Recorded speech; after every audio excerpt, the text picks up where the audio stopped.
sanitation.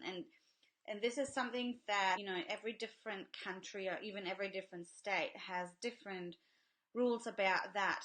Here in Australia, we don't have any rules, unfortunately, but from what I learned, because I actually have a certificate in infection control, which I need to have for when I do skin penetration for cosmetic tattooing, because that's what I do as well. Not very much of it though, because it's 99% lashes, but something that I've learned in my month-long course was the difference of sanitation, disinfection, and sterilization. So there's 3 different grades. And when we're talking about lash extensions, we need to disinfect, okay?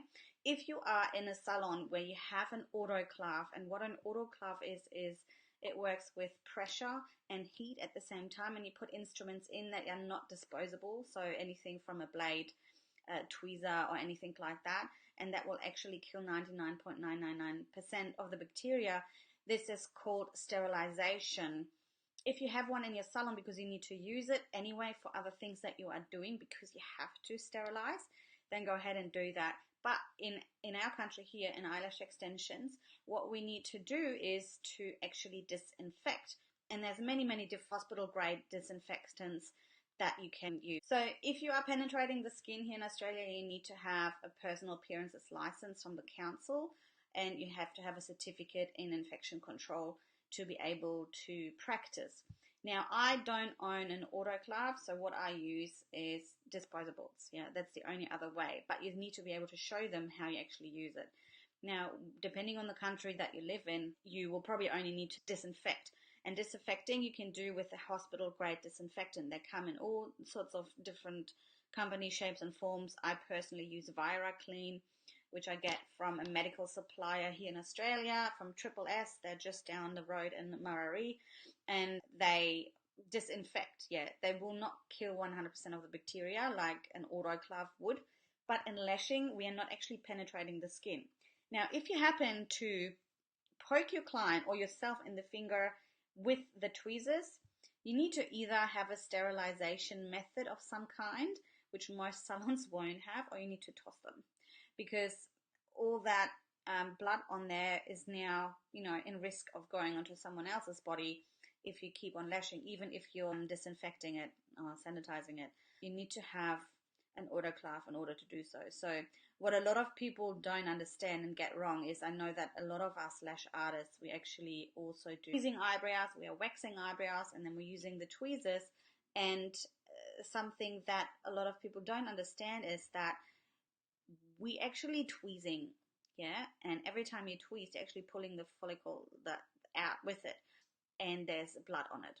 If there's no blood on it, it's the sebum, yeah, it comes out with it. And this is something you need to toss the tweezers afterwards. You're not able to use the same tweezers on someone else, because you can infect them with all sorts of diseases if the person before them had anything bad like hepatitis or HIV. So we need to either buy disposable tweezers if we don't want to buy an autoclave because they're very expensive, or you need to have disposables and do that. So that's the only option, and I'm pretty sure that would be the same in every country.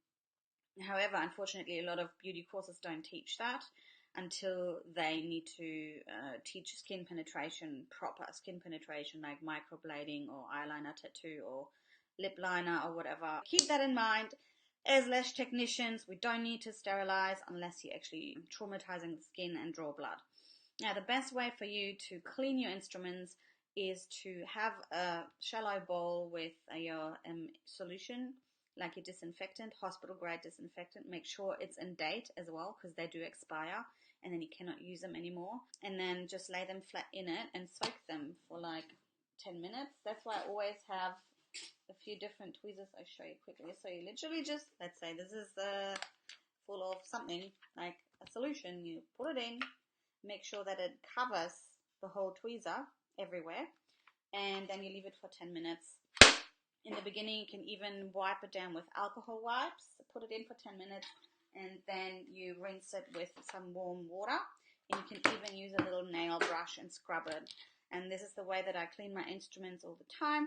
And that way, I ensure, because I rotate my tweezers, I always have 3 or 4 pairs. I can always use the ones that are already clean on my next client, so I don't have to wait in between for 10 minutes because no one has time for 10 minutes to wait in between clients. Anything else that comes in contact with the eyes or draw in contact with blood or anything like that, or like the waterline, or you cleaning, taking makeup off and things like that, like our brushes and our sponges, our makeup sponges that we remove makeup with, or tissues, or what else is there, mascara wands and things like that, you need to throw it out or give it to the client. Like I now have these little, hang on, I'll show you. Just getting into my retail.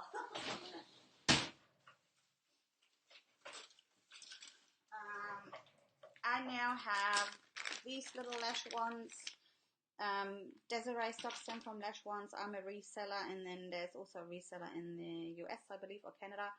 If I have a client that is brand new, I will use this one here, and then I will give it to them nicely, and because it doesn't put any dirt on it because it's all nicely sealed. If you have clients coming for refills, I don't give these to them every single time, only for like a new set, and then I retail them as well for like $5. And then you obviously have your brushes as well that you clean with. I do exactly the same. When I have a new client coming in, I use a brush. They're like 80 cents or $1 or something like that if you buy them. You can give this brush to your clients and they can then continuously clean their lashes with. It's nice and soft. These specific ones, I only just got them in a couple of months ago because I wanted to have something with my own brand. They're available in the shop if you want to have a look at them. But you can also get cheap ones off AliExpress or eBay. They're like just under $1 each, and that's, you know, fair enough for like a $150 set. I just give that away to the client. If you have someone coming in for refills, I actually have Ziploc bags. I'm not in my salon now, but I have a shelf full of Ziploc bags with my client's name on them. I will clean them. I will actually spray them with my hospital grade disinfectant, and then I rinse them under warm water. And no, you cannot use this on someone else, but I will reuse this for another 2 or 3 times on the same client because I have their name on the Ziploc bag. Yeah, I hope that makes sense. Make sure it's really, really dry before you actually put it into the Ziploc bag because moisture will draw in all the germs. We need to make sure it's really dry before you put it into the Ziploc bag.